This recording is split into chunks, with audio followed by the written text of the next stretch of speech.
Excuse me madam. হ্যাঁ বলুন। আপনার সাথে আমার কিছু কথা ছিল। কি কথা আছে বলুন। সবার সামনে বলা যাবে না। ঠিক আছে, তোরা যা, আমি আসছি। হ্যাঁ বলুন। তুমি কি 1 মাসের জন্য আমার গার্লফ্রেন্ড হবে? হোয়াট? 1 মাসের জন্য গার্লফ্রেন্ড? আপনার কি মাথা খারাপ হয়ে গেছে নাকি? নিজের যোগ্যতা দেখে কথা বলুন। আর তাছাড়াও না, আমার বয়ফ্রেন্ড আছে। ওকে ম্যাডাম, আমার মাথা না একদম ঠিক আছে। আমার যোগ্যতা সম্বন্ধে আপনার কোনো আইডিয়া নেই। আচ্ছা, তাই নাকি? দেখো, তুমি যদি 1 মাসের জন্য আমার গার্লফ্রেন্ড হও, আমি তোমাকে 50,000 টাকা দেবো। তুমি আমাকে টাকা দিয়ে কিনতে চাইছো? পুলিশকে একটা কল করলে না, এখনই তোমাকে জেলে ভরে দেবে। বুঝতে পেরেছো? আরে দাঁড়াও, এত তাড়া কিসের? এবার কিন্তু খুব বাড়াবাড়ি হচ্ছে। আমি কিন্তু লোকজন জড়ো করবো। পুরো 1 লাখ টাকা দেবো। তুমি এভাবে মানবে না। ওয়েট। 5 লাখ টাকা দেবো। 5 লাখ টাকা কিন্তু অনেক। একবার ভেবে দেখো। কি করতে হবে আমাকে? হ্যাঁ, একেই বলে স্মার্ট গার্ল। বেশি কিছু করতে হবে না। একটা গার্লফ্রেন্ড একটা বয়ফ্রেন্ডের সাথে ঠিক যা যা করে, তুমিও তাই তাই করবে। আর 1 মাস পর 5 লাখ টাকা তোমার। তুমি তোমার রাস্তায়, আমি আমার রাস্তায়। তোমার এসব কথাগুলো আমি কিভাবে বিশ্বাস করব? তুমি তো মিথ্যা কথাও বলতে পারো। তুমি যেটা বলছো না, সেটা আমার বিশ্বাসও হচ্ছে না। এই শোনো, পৃথিবী এদিক থেকে ওদিক হয়ে যেতে পারে, কিন্তু মনোজের কথা কখনোই এদিক থেকে ওদিক হয় না। আমি হাফ অ্যামাউন্ট তোমাকে বিকেলবেলা দিয়ে যাবো, আর তার সাথে কন্ট্রাক্ট পেপারও দিয়ে দেবো। পেপারে সাইন করে দিও। আচ্ছা ঠিক আছে, তোমার কন্ট্যাক্ট নাম্বার আর অ্যাড্রেসটা দাও। লেখো।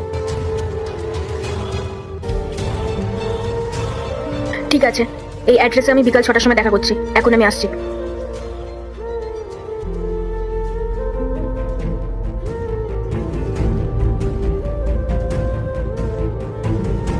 এই নাও তোমার কন্ট্রাক্ট পেপার। ভালো করে পড়ে তারপর সাইন করে দাও। ধরো। আগে টাকা, তারপর সাইন।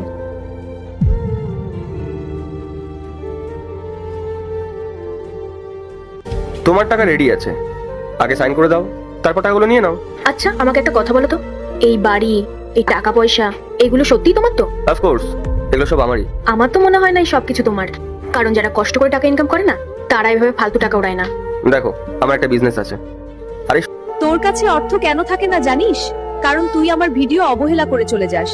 আমার নাম নিয়ে একবার শেয়ার কর, এক রাতে তোকে কোটিপতি বানিয়ে দেব। সবকিছুই আমি নিজের টাকাতেই করেছি, তাই আমার যখন যেরকম ইচ্ছে আমি তখন সেরকম টাকা খরচ করি।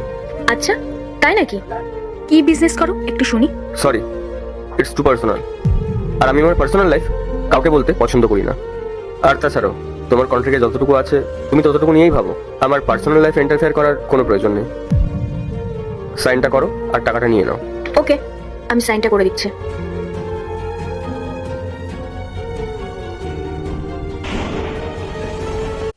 পার্ট 2 দেখতে সাবস্ক্রাইব করো ভেলকু 78M।